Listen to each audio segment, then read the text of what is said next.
And you're happy with how the machine works? Absolutely. Thank you. Now, are you speaking as a resident, I take it? Correct. Okay, thank you. Please continue when you're ready. Good afternoon, everyone. I'm a resident of Marthouse Lane. I used to work as an economist at the Treasury, where I assessed the economic benefits of projects. The economic benefits of this application are non-existent. Therefore, it cannot be argued that they mitigate the significant multiple breaches of the neighbourhood and district plans. The report for this committee argues that the development would deliver high-quality jobs. This is not actually true. The jobs already exist. 3 established local businesses would relocate to the site, so the jobs would simply move to the site from other local areas, resulting in no net gain in jobs. In other words, the jobs and the related economic activity would happen even if the scheme didn't go ahead. So it can't be argued that they're an economic benefit of the application. If you're in any doubt, page 3 of the report for this committee states, quote, "The applicants indicate that 31 people would be employed on the site." And regarding the current situation of the same businesses, page 8 states the 3 businesses employ 31 people. Therefore, there would be no additional jobs, and it would be a leap of faith to claim that there would be. In any case, there is nothing special about the proposed site that would deliver disproportionately large economic activity compared to other sites. In fact, a business park location would be more desirable in economic terms and leave the public better off compared to the proposed site for the following reasons.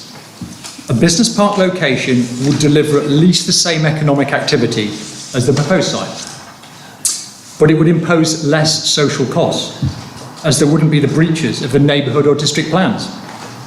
So in economic terms, the public would be unambiguously better off with a business park location compared to the proposed site. There are many business parks in the district, and some of them currently have suitable buildings to let. And additional business parks have been provided for in the district plan, including a science and technology park on the A2300. So the development we're discussing today, that is opposed by the entire local community, simply doesn't need to be built, especially in the countryside. In economic terms, it would be an unproductive waste of resources, as suitable sites already exist. And concreting over the countryside unnecessarily would fly in the face of the overriding economic problem of our time, the climate emergency and biodiversity loss. In summary, the economic case for the application simply doesn't stack up. It's not a mitigating factor now, and it shouldn't have been in 2018's application. Thank you. Thank you very much.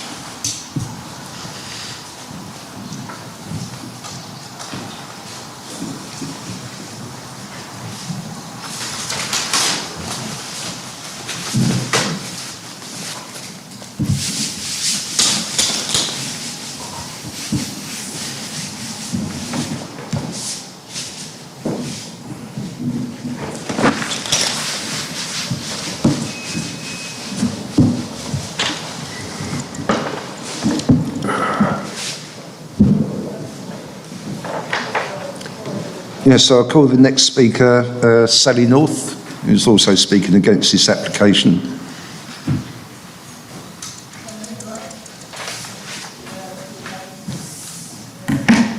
And you're quite happy how this works? Yes. Thank you. Please continue when ready. And you're speaking as a resident? I am. Thank you. Resident of Malthouse Lane. Good afternoon, committee. The fact that a chicken coop in a field in a country lane evolved into a single-storey office building and then more recently into a 2-storey office building with parking for 83 vehicles is bad enough. The fact that developers are now seeking permission to expand what was an open plan building with 1 loading bay into what is effectively a major industrial complex with 4, possibly 8 separate units, 4 entrances, 4 lobbies, 4 staircases, 4 loading bays, and 8 toilet blocks in flagrant contravention of both the neighbourhood and district plans is nothing short of an astonishing abuse of the principle for development. not to mention the fact that the entire local community is against the development. In no way is the latest design an improvement on the previous one. The social costs would certainly be greater. For example, with 3 additional loading bays, the increase in heavy-duty traffic along this narrow, winding country lane with no pavements, no cycle or bridle paths, and a propensity to regular flooding will be significant and potentially life-threatening to the horse riders, cyclists, runners, ramblers, and school children who use it on a regular basis. The curious thing is that there are several industrial estates in the vicinity which are far better suited to this type of development with far better HGV access. They are also far more employee-friendly in terms of public transport, shops and restaurants. The existing building, which was in itself an abuse of the principle for development and a breach of the neighbourhood and district plans, should never have been permitted. The latest one really will be the thin end of a dangerous wedge, encouraging a systematic encroachment by developers on this biodiverse rich area of the countryside. And since the developers' own ecological survey was carried out on a single day in mid-December, the 18th of December 2020 to be precise, it's hardly surprising that they found no signs of wildlife, protected species, or any of the other natural inhabitants of the area. As the report itself admits, further studies would need to be undertaken at different times of the year to produce any meaningful results. Permitting this latest application to go ahead would allow developers to continue to ride roughshod over the neighbourhood and district plans, to further abuse the principle for development, and to ignore the whole concept of democracy. Thank you very much. Thank you.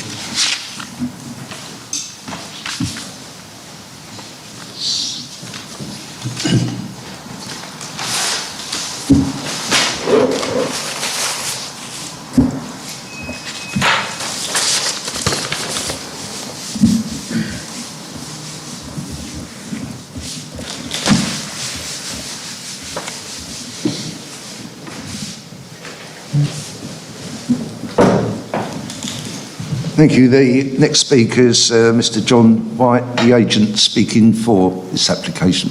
Thank you.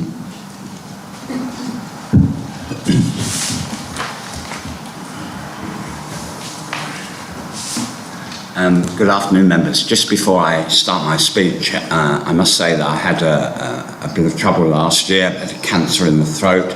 I'm pleased to say that thanks to our wonderful NHS, they have sorted it out, but my voice is not 100%, so hopefully you will be able to understand me. Thank you. Thank you very much for letting us know on that.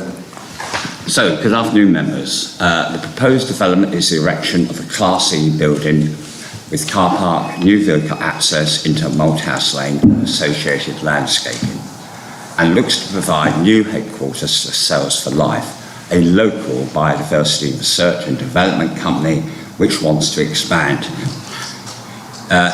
into, and already does, stem cell storage collection, and aims to change the way vaccines are made and taken. I have no doubt, given the COVID pandemic, that the importance of this work is not lost upon members. The proposed facility will enable the company to grow and maintain its status as one of the leading biotechnology companies in the UK. The company employs 31 people at the moment and is looking to expand as part of this process into this new building. Should the planning application be granted today, which needs to be equal to significant weight in the planning balance. The site has an extant planning permission and is for the same size building as previously passed. However, the applicants have chosen to submit a revised scheme in order to make improvements related to the design, energy usage, and the soft landscape, which I will go through separately. And the actual size of the building has not changed at all. The design. This proposal includes timber cladding, which is more fitting to the surrounding landscape and softer on the wider views. Energy usage, the new design uses less glazing, meaning a better and more controlled heating system. A sustainability check has been done for the new development, and it has met all the Mid-Sussex planning policies related to sustainability and energy efficiency. Landscaping. The revised site layout includes a bigger section of landscaping, buffering on the western boundary. The soft landscaping will include ecological enhancements and features green infrastructure, as well as providing a natural setting around the build form. The Council's ecology consultant has been on site and has no objection, subject to a condition to watch and brief. The Conservation considers East Lodge is used as an industrial site. The planning benefits outweigh the less than substantial harm to the setting of Kent's Farmhouse. The application has received no objections from the technical consultants, including highways, water access, and environmental protection, drainage, contamination, and flood authority. Therefore, I would ask the Council's professional consultants to consider the opinions together with the recommendation of your planning officer and improve this enhanced scheme today to let this local company flourish going forward. Thank you. Thank you very much.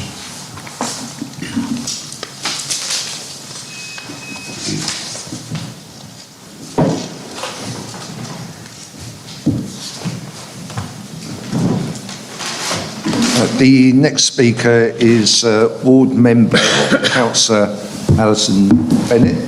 Welcome this afternoon. And as a Ward Member, you will have unlimited time. So I would ask you to be brief. Actually, I've read your speech and I should think you could do that well within 2 minutes or so. Thank you. And continue when you're ready.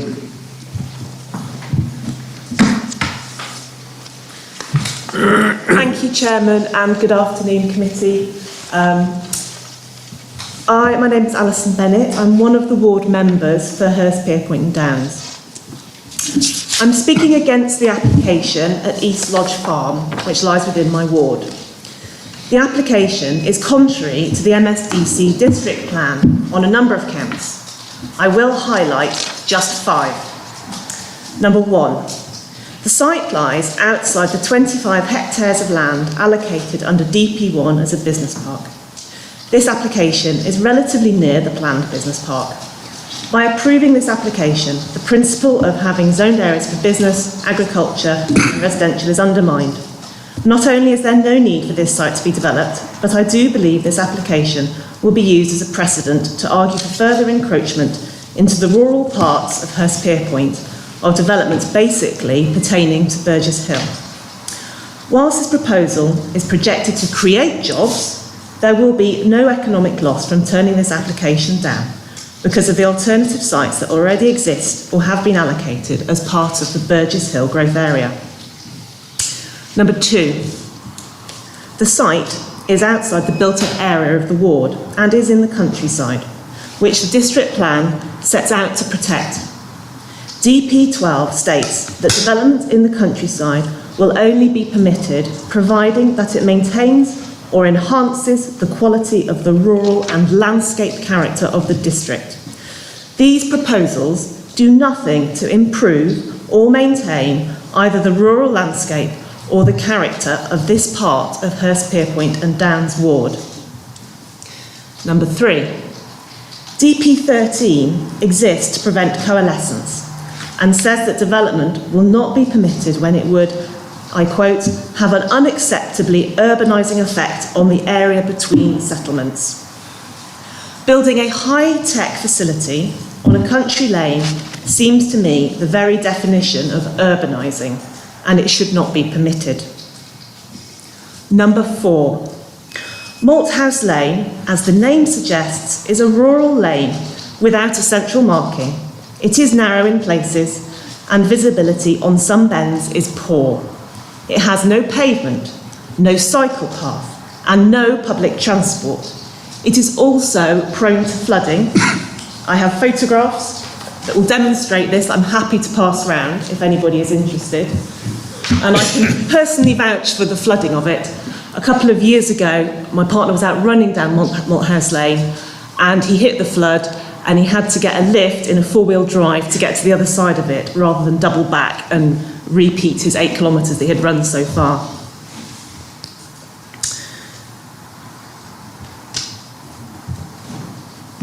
This development includes significant car parking, evidence that these proposals are not sustainably located and will not minimise need for travel by car as set out in DP21. The business park allocated in DP1 will be designed around sustainable transport principles and is the environmentally responsible place for developments of this type to be built. 5.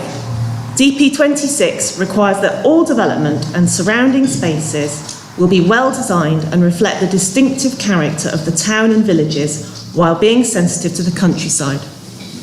This proposal is a 2-storey building with a large car park and will be surrounded by 6-metre-high floodlighting. How can this be considered sensitive to the countryside? Can this really be considered not to cause significant harm to nearby residents? If this application is approved, we will be failing our residents who have made it very clear that this development is not wanted. We will also be failing to uphold the integrity of the district plan. This committee is being asked to approve an application that will turn an agricultural site into an industrial one with the gain of 30 or so jobs. These are jobs which could and should be provided in the allocated employment areas in the Burgess Hill Growth Programme. The development is then unnecessary, unwanted, and damaging to the environment and our own district plan. It must be turned down. Thank you. Thank you very much. Before I open this up to members, as already has been alluded to by our case officers in the report, there is existing permission for this to go ahead in the previous 2 extant permissions. This actual building, the proposal, is actually 1 metre less in height than the previous, albeit 2 metres slightly longer. So this is a much improved application. And I think picking up on one point from the speaker, one of the speakers, employment of 31 people, well, the reason why there's probably 83 car parking spaces, that obviously businesses need to expand. So that's probably one of the reasons for that. But members, I will open it up to you, anyone wishes to speak. Councillor Jackson.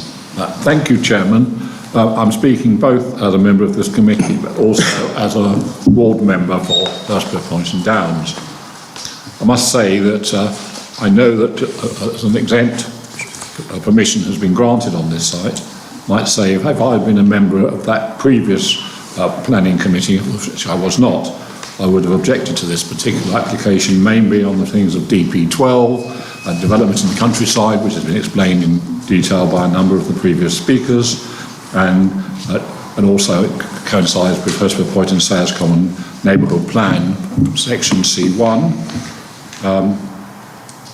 because it is actually in the countryside and it doesn't enhance the rural character of the area, and DP13, which is also the same as section C3 of the Hurstpierpoint Poynton Sayers Common Neighbourhood Plan, which talks about coalescence of communities and development between what is known as a local gap between Hurstpierpoint Point and Burgess Hill. So I'm minded, therefore, to not be happy with this particular application. In terms of the traffic, they say, well, there'll be 31 employees. Well, I live quite close to Malthouse Lane and drive up and down it a number of times. I certainly know that a lot of the traffic there is, well, a lot of the traffic from this particular development is assumed, most of it will go north to J. Murray Way, although a portion will go south towards College Lane and Chalkers Lane. Although most of the traffic generated, particularly at peak periods on these lanes, is caused by the college with over 700 pupils, more than 100 staff, And then, of course, College Lane and Malthouse Lane is also what we call a rat run between the east side of Hurstpere Point, those residents in that area wanting to go north, joining the Distributor Road and then up north further. The West Essex County Council does say that they don't object to the effect on the traffic network. It will have a small effect on the traffic, but I think that's only a sort of minor objection in my light in terms of this particular development. My main one is that it contravened DP12 and DP13 of the district plan, although I appreciate that permission has been granted for a similar sized building on this site in previous years. Thank you very much, Councillor. Yes, I don't think we've anywhere to go, really. Like you say, the principal development has been established. They have extant permission. They could actually go ahead and start building it tomorrow. And as regards highways, well, we have nowhere to go, and that's already been agreed by them. So who's the next speaker? Councillor Eaves. Thank you, Chair. I'll try not to mention anything that's already been mentioned. I would say that I think there's nothing wrong with the 2007 permission. It was great. There were only 21 car spaces. There were 2 fatalities in 2007 and 2013, which highways don't take into account because they didn't fall in a certain 5-year period. So it's worth mentioning that. I think the reason a lot of locals are furious with this is because of poor notification. Certainly in 2007, if you look at all the paperwork, there was no notification, no site notification or neighbour notification sheet. And the site notice that went up in May 2021 was put there when the road was closed, and otherwise the neighbourhood notification only went to 3 houses, in fact, because the 4th was in hospital, the occupant. I don't accept that flooding is a low risk with regard to surface water. It's in a countryside area of development restraint. Light pollution will be triggered by wildlife, so it could be a real nuisance to the farmhouse nearby. I have various questions as well. Why no TAD, no total access demand contribution? It was agreed as £137,500 on the 15th of June, valid for 3 months. By the 24th, it had disappeared. Why is Hurstpere Point not at least going to get that money to mitigate the dire effects? Another question, is it a warehouse? Apparently it's Class EG office, but the word warehousing does appear on drawings of September 2017 and July 2019, and there are 4 roller shutters now, which looks to me like a warehouse. And don't forget that in 2007 they turned it down for B8, they only accepted it as offices B1.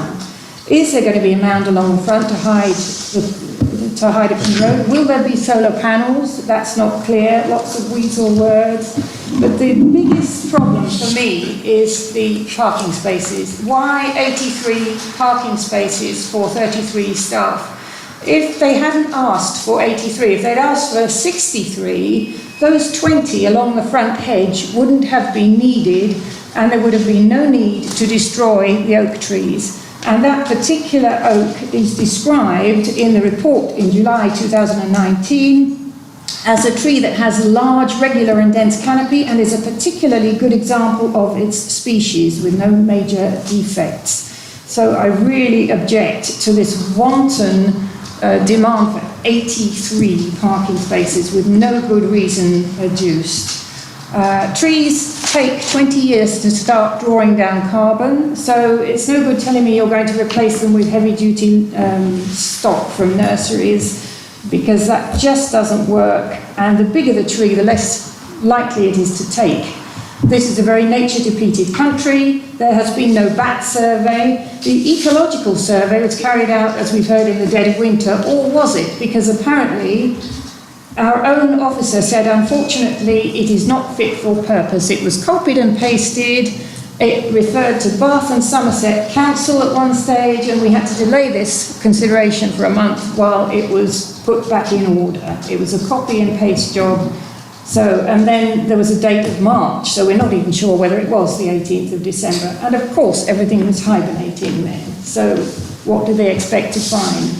So in short, it's in the wrong place, completely counter to common sense when we have business parks everywhere where this could go, and wanton destruction of a magnificent oak tree. And I really don't know why it went through the Planning Committee in September 2019. And my biggest question really is, what can we do about this now? Is there any way to backpedal? Thank you. Thank you very much, Councillor. It's just a couple of points. Regarding the oak tree, as Mr King has alluded to earlier, is obviously being removed because the car park is actually going there and would actually damage the root protection area of the tree. Again, there's nowhere to go on this, really. There's already existing permission. The principle of development has already been established. There's Contago, another building there. There's also a battery storage plant that's recently been constructed. So, like I say, I don't see anywhere it can go. There's one point I'll ask Mr King to actually explain is about the TAD contributions, please, if you can. Yeah, thank you, Chairman. Just by way of background, so everyone knows what we're referring to, TAD stands for Total Access Demand, and it's on applications, the County Council, if they think there are highway and transport issues that need to be mitigated, then they can request money, total access demand money, to go toward projects to mitigate the impacts of that development. Now, it's set out on page 38 of the committee report that the County Council on this application did originally request a TAD contribution, but there was no contribution requested on the 2019 application. And as members know, we can only require infrastructure payments to be made if they're there to mitigate something, to make an application acceptable that wouldn't otherwise be acceptable. And in this case, you'll have seen that the Highway Authority raised no objection to the application. And because there's no objection from the Highway Authority, coupled with the fact that there was no TAD payment on the 2019 planning permission, which is see for a very similar development, the County Council looked at it again and felt that it wasn't justified to request that money. So that's the reason why it's not there. And to say that's in the report, page 38. Can you pick up on the ecological survey? I believe that's a question you asked, Councillor. Yeah, in terms of the comments from the council's ecologists, they're set out in full, and I think that the overriding point is that if he wasn't satisfied with the level of information that was submitted, then he would have objected to the scheme, but he hasn't. He's obviously had previous involvement with the scheme. He does know the site. And he's the expert that the council goes to for ecology advice. If he wasn't happy with it, he would say so and would have objected, but he hasn't objected to the scheme. Thank you very much. And also to put members' minds at rest, as you've seen on the update sheet, a qualified ecologist be a watching brief while the site is being cleared. Councillor Trumbull. Thank you, Chairman. Where shall I start? Well, I suppose the starting point is that, as most people will know, I am also a resident of Hurstpierpoint. I've lived there off and on for only 51 years, so I know every crack in the pavement and most of the blades of grass. Let's start with basics, why we're here. We're here as members of the Planning Committee to assess applications against planning policy. We're not here to assess things against emotion. I've had some hard lessons in doing that over my many years in planning. I remember one particular application, excuse me, in Hurstclere Point, where it was very contentious. It was a development of a number of houses. There were a lot of objections against this, many people against it, and the committee that I was on refused this application. It went to appeal. The planning inspector looked at that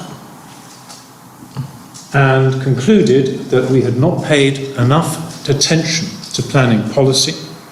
We had paid, in fact, more attention to local opinion, and the appeal was found against the council.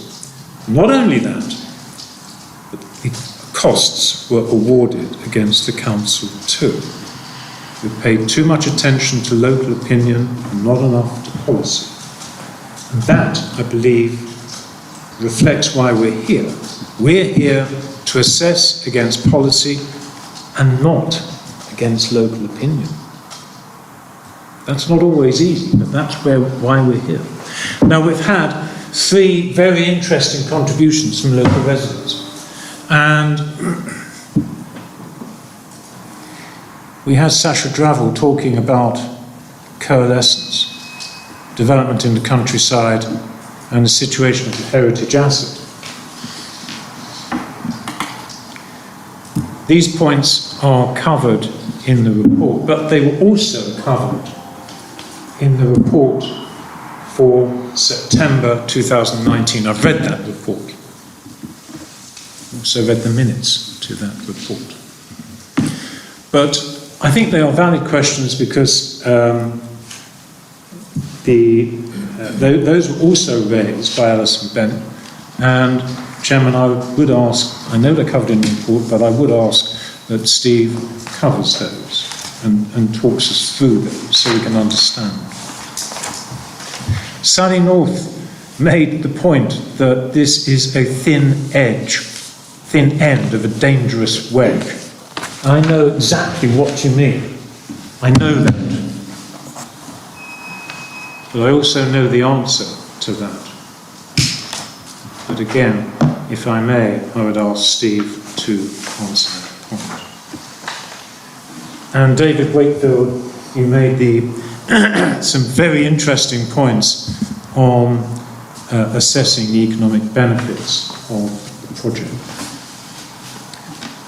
In fact, you may not know this, members or Chairman, I used to do that myself on a national basis, but for a financial services company.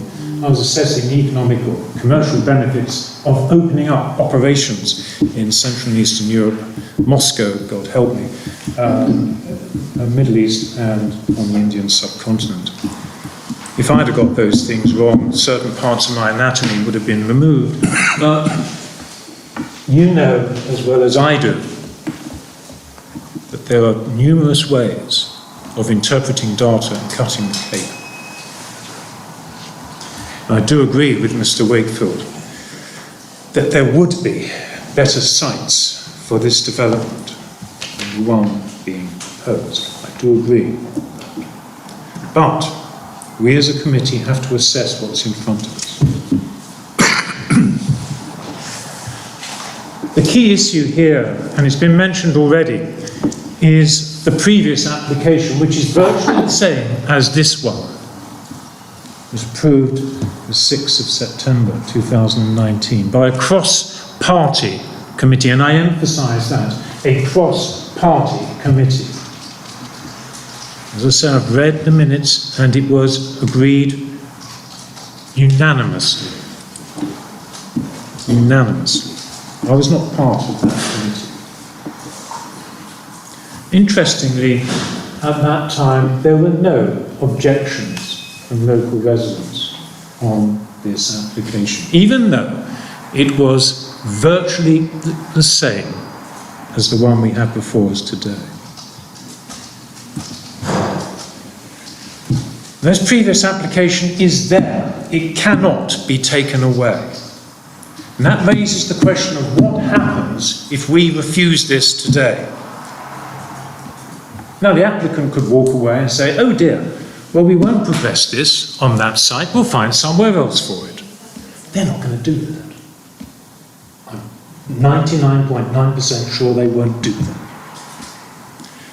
As has already been said, they could implement the 2019 application tomorrow. They could put diggers on that site tomorrow and start activity. They have permission to do that. It could happen.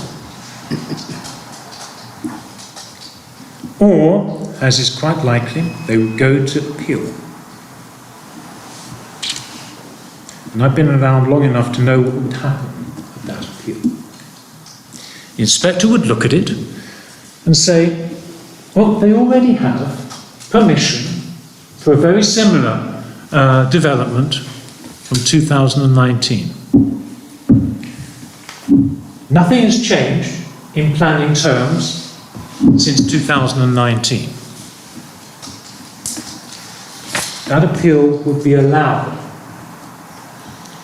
And just like that earlier application I was talking about, where we refused this application, possibly not purely on planning issues, the inspector would look at that and make a judgment and quite possibly issue costs against this council. So the residents of Hurstpere Point and Mid Sussex would end up with something that they don't want, but they would end up paying for it. That is my assessment of what would happen.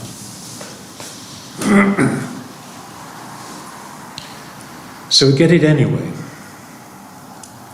It's not that I want this to happen, it's just that I'm telling it like it is.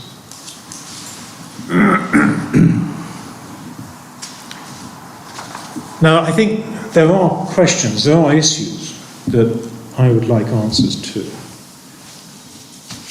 And I've had letters about this, and Councillor Jackson raised the issue, and others have.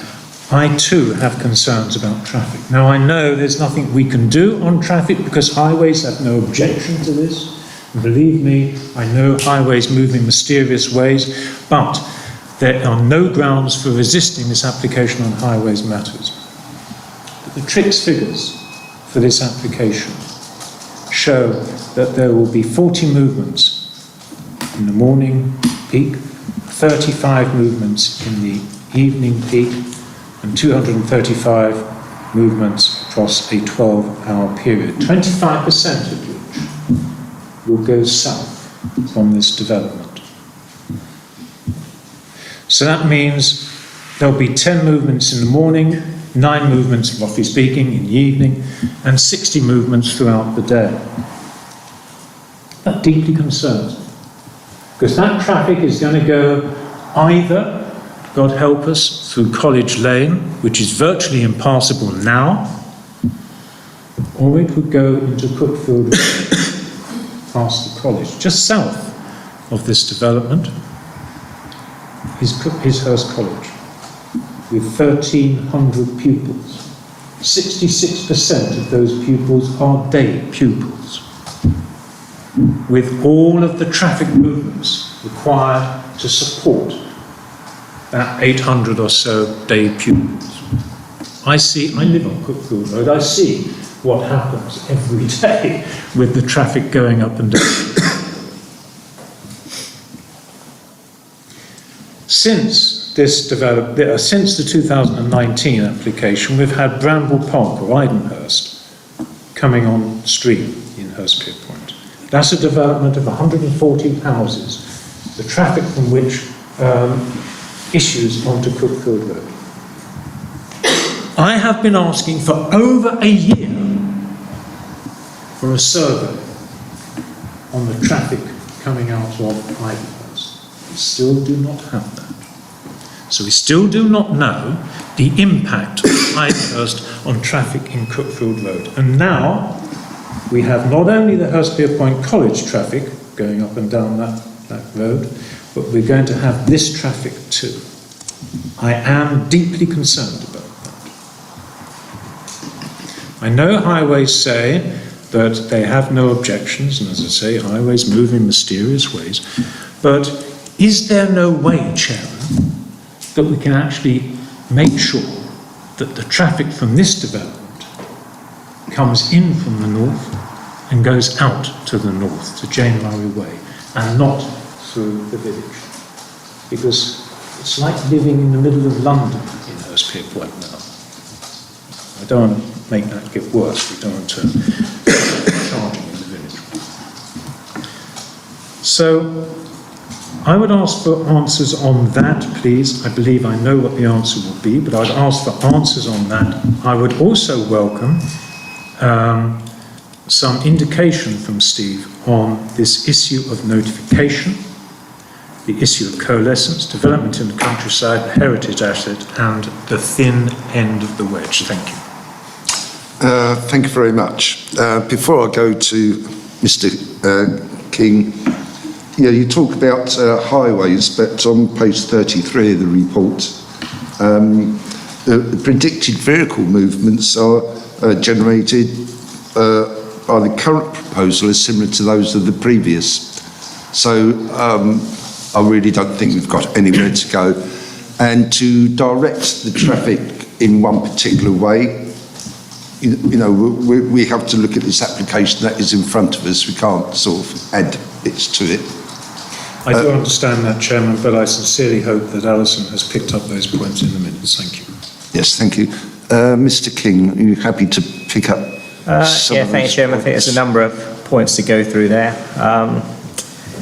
In terms of development in the countryside and precedent, I think as members of the committee will know, each application has to be judged on its individual merits, and what happens on this site doesn't set a precedent for any other site in Malthouse Lane or anywhere else in this parish or elsewhere in the district.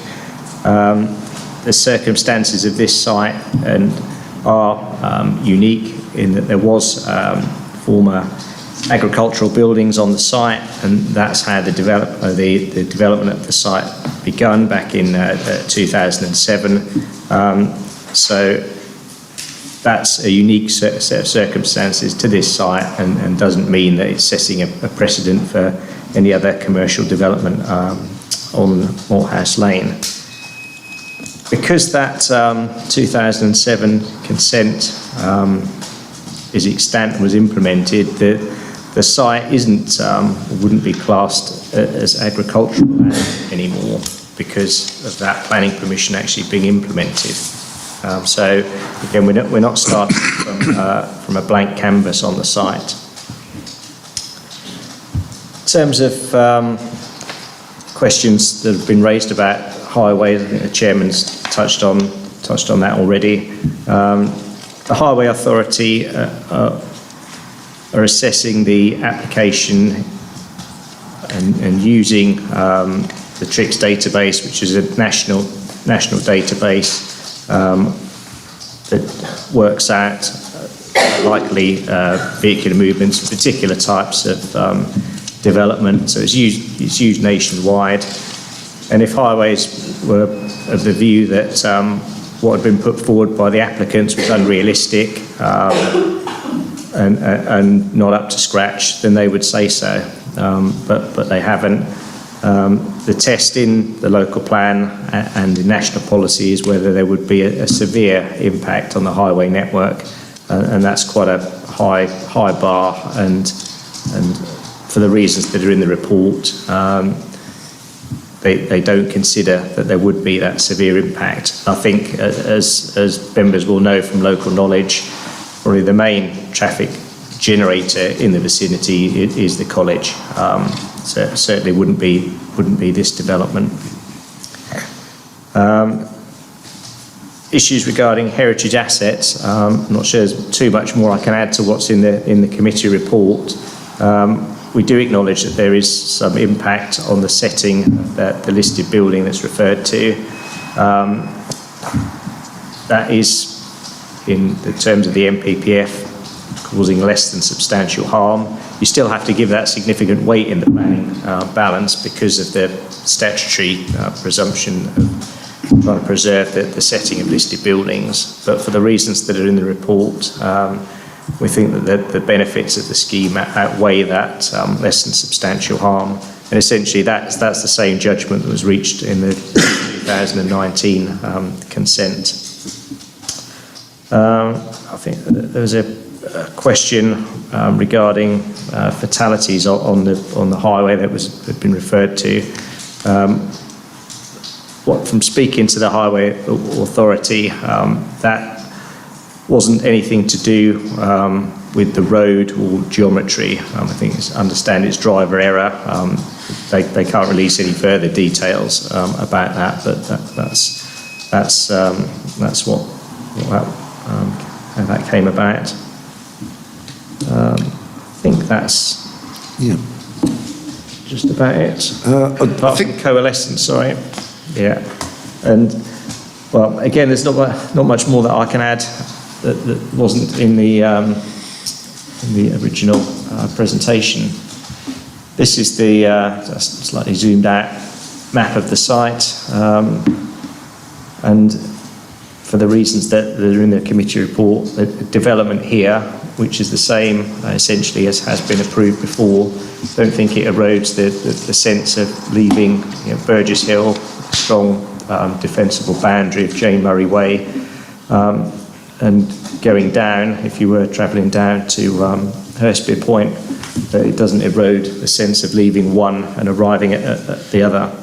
And finally, just the question about neighbour notification on previous applications. I mean, there's obviously nothing to do with the scheme that's before members today, but the council's policy is to notify by letter those properties that immediately adjoin the site of the application, and that's what was done in 2007, where you have rural sites where there are no immediately adjoining properties. A site notice would be posted. As I say, that's nothing to do with the merits of the planning application that's before members today. Thank you very much. I think next speaker is Councillor Bates. I think we've covered quite a lot of this application this afternoon, so I'm hoping it's a new point, Councillor. Well, yes, Mr. Chairman, I'm not going to make it Act 2 or Scene 3 or whatever, but I think I can offer some hope for this committee that we could do something here today. I happened to actually cycle to that particular, we did have a site visit, which are very useful for these applications. But my big concern, 2 points, are the car parking issue. I think there is far too much car parking, and that relates to the felling of one oak tree and the roots.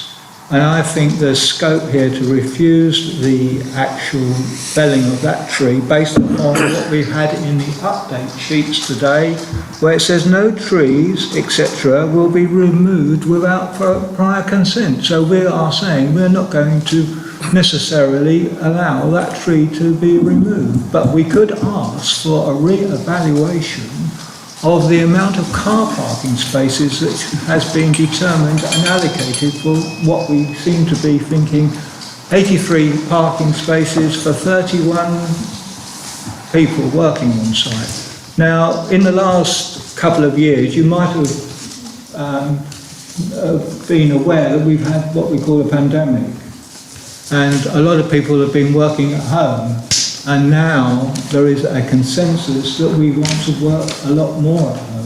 So the possibility is that movements to this site will be fewer than what has been determined by these 83 parking spaces. So I'm moving that we definitely do not have that oak tree removed, and that we reappraise the car parking. I think that is quite legitimate for this particular planning meeting to do that, and put it into I recognise that this site has been used before, has got a use, but I think we could look at the car parking spaces and save the oak tree. Thank you very much. I mean, regarding the oak tree, it's been explained that it regrettably has to be felled to accommodate the car parking. Equally, permission was granted in the previous application for that oak tree to be felled. So if we don't approve this application, they will go back to the extent permission and that oak tree will be felled. I can't actually find, but there is substantial tree planting and hedgerow planting which is in the report. So that is quite substantial for this sort of application. As regards the amount of car parking, I would imagine that all businesses at some time don't stay stagnant. They do have to expand, and I believe there's 2-3 companies joining together on this site. So to allow for expansion, yes, I mean, we always moan about not enough parking. People have to park on a road, and Malthouse Lane being quite a narrow lane, you wouldn't want to see that, really. So I welcome the amount of car parking. But Mr. King, would you like to... Mr. Rogers, would you like to comment on that? Thank you, Chairman. Yeah, 2 points raised by Councillor Bates. First point about the condition. What the condition is seeking is, it's on the top of the 3rd page of the update sheet. What that relates to is ecology, so it's checking for bats, etc., before the work is carried out. So what it actually says is, unless first checked and declared free of active nests and bat roosts by experienced and qualified ecologists. It's not saying you can't take the tree down per se, it's just you can only take it down once that has been checked and declared free of bats. And in respect of the car parking issue, we have to deal with, as you know, with what is before us. And the council has considered a very similar application and considered that to be acceptable in terms of numbers of parking. Not exactly the same, but very, very similar.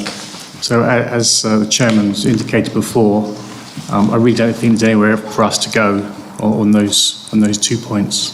Thank you. Councillor Coote. Councillor Coote. Thank you, Chairman.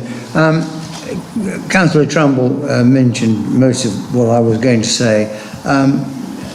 I think the report is quite concise, and as you and everybody's pointed out, this site already has planning permission. So I don't propose to delay anymore. I propose that we pass this application. Thank you very much, Councillor. We have Councillor Band. Councillor Band. Thank you, Chair. It's interesting arguments, and I have a great deal of empathy, both for the residents that are going to be affected by this development and also the ward councillor's dilemma. But it's very clear that we are bound by legal precedent. There is development in principle on the site, there's an extant permission. So we are reluctantly heading for approval. The reason for that is very clear, is that if this application was turned down, the applicant will almost certainly win an appeal. Their fallback position is far worse. The previous permission could be sold on quite easily, and then the development would go ahead with a new developer. And I believe, on balance, that this new application provides more protection for biodiversity, for the environment. It's a metre or so lower, so it has less effect upon the listed building 140 metres away, or 110, the farmhouse, Kent farmhouse. And in terms of the aesthetics balance, the battery farm has already, in planning terms, destroyed much of the visual amenity of that site in listed building terms anyway. So the heritage asset is my feeling is that this application is an improvement in design terms. I would like clarification on whether or not any EDC points are proposed for the parking areas, and particularly for provision for future proofing. And that's something I would very much like to see. The solar panels was raised by Councillor Eaves. I'd like clarification on that. In the event that the application is approved, if the applicant was minded to come back and ask for variation to reduce the parking, to keep that tree, it was something that I'm sure would be received very favourably. And the bottom line is that applications that are approved on appeal often are not afforded by the inspector the level of protection in terms of local environment for residents and the community that a full application passed by committee would alternatively provide. So this application is something that I will be supporting. Thank you very much. Thank you very much. Chair, if I may, before I finish, I've overlooked. Page 38, 39 alludes to the TAD and 106 contribution. I am concerned that the £137,000, which was considered then, somehow evaporated. I'm not actually clear why that disappeared. I know it has, and that's clear for all to see, but was it just an oversight, and this is why it's not being actually put forward now?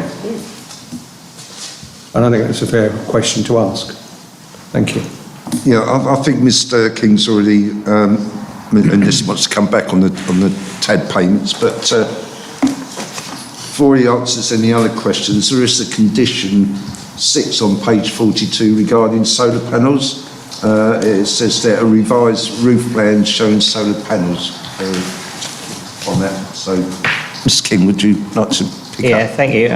Just on the first question about the EV charging point, the application is proposing 9 spaces with charging points put in, but the details of that can be picked up through the additional condition that's been suggested on the update sheet regarding sustainability measures. And the TAD, just to very briefly go through it, the details of why that was changed by the County Council. The previous permission didn't have a requirement for a TAD, and as I've said, there needs to be a policy justification for any infrastructure contributions, so they meet the tests of the national guidance and the SIL regulations. So there has to be a justification for them.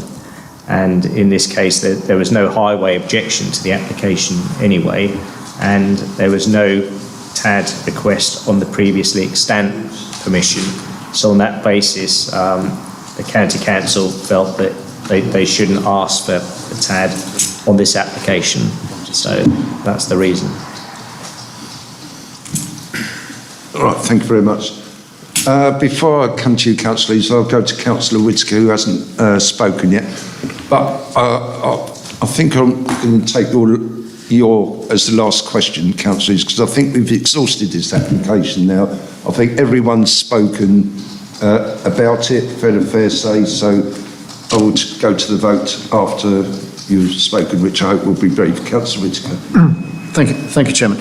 I just want to make one brief point. Thank you, first of all, or 2 points. First of all, thank you to all the speakers. I think it adds much to the meeting, and certainly adds a lot of gravitas this afternoon. So thank you to Councillor Bennett as well. Just to pick up one point on the importance of DP14 that Councillor Bennett in particular mentioned, which is sustainable rural development and the rural economy. And I think sometimes we can overlook that. With the concentration of the science and technology part and other industrial estates. The applicant clearly wants a freehold property and not a leasehold property. And many existing successful businesses for their long-term sustainability are looking for that. And this particular applicant has found a site that complies with that. But some of the wording in DP14, I think it's just important to note. Which is basically the encouragement of strategic objectives to promote a place in which attractive full range of businesses in the local economy. and to provide a range of those facilities. And I think this does that. I do support the comments about the oak tree. Can I just double check that that is not a protected tree, just for the record? Wouldn't be in the country. It's not got a GPO on it. Okay, I just wanted to check for the record. Thank you.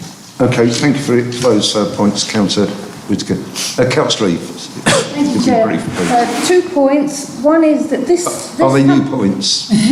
well, this company is arriving with the entire community backed up against it. That is not good for a company, right? So I would appeal to them to make a gesture and to reach out to the community. And secondly, an allegation or an implication has been levelled at me that I'm dealing with emotion and not policy. So I'm going to list to you the paragraphs of the DP on grounds of which I object to this, which are 21, 41, 29, and 38 particularly, also 34, 12, 21 and 14. I hope you got those, Alison. Thank you. Well, thank you very much. Like I keep saying, this has already got extant permission, so obviously, I'll take it we've got no more speakers. So, Councillor Trumbull, last point, please. Indeed. Thank you, Chairman. I'd just like to come back on Councillor Eve's point. I was talking in general, not specific terms. Thank you. Thank you. I do believe we had a proposer, Councillor Coote. That's correct, Chairman. Willing to propose? I propose, yeah. May I have a seconder? Councillor LeBand. Okay, we will, Mr Clark, can you... So, members, it's been proposed and seconded that we're approving this application subject to the conditions in the report and any updates in the update sheet. I think I better read out the recommendations. Right. Sorry. So it's recommendation A. It is recommended that the planning permission be granted, subject to the conditions set out in Appendix A. Thank you, Mr Clark. On that, Councillor Bates. Oppose. Councillor Coote. For. Councillor Eves. Against. Councillor Forbes. For. Councillor Jackson. Against. Councillor Band. For. Councillor Peacock. For. Councillor Swetman. For. Councillor Trumbull. Reluctantly for. Councillor Webb. For. And Councillor Whittaker. For. That's 8 in favour and 3 against, Chairman. It's carried. Approved. Thank you very much, sir. Mr Clark.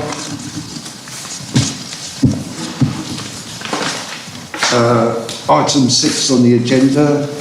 Questions pursuant to Council Procedure Rule 10.2, due notice of which has been given. I have none. And I will close this meeting at 15:30. And can you remain seated while the live stream finishes? And thank you very much for attending this afternoon.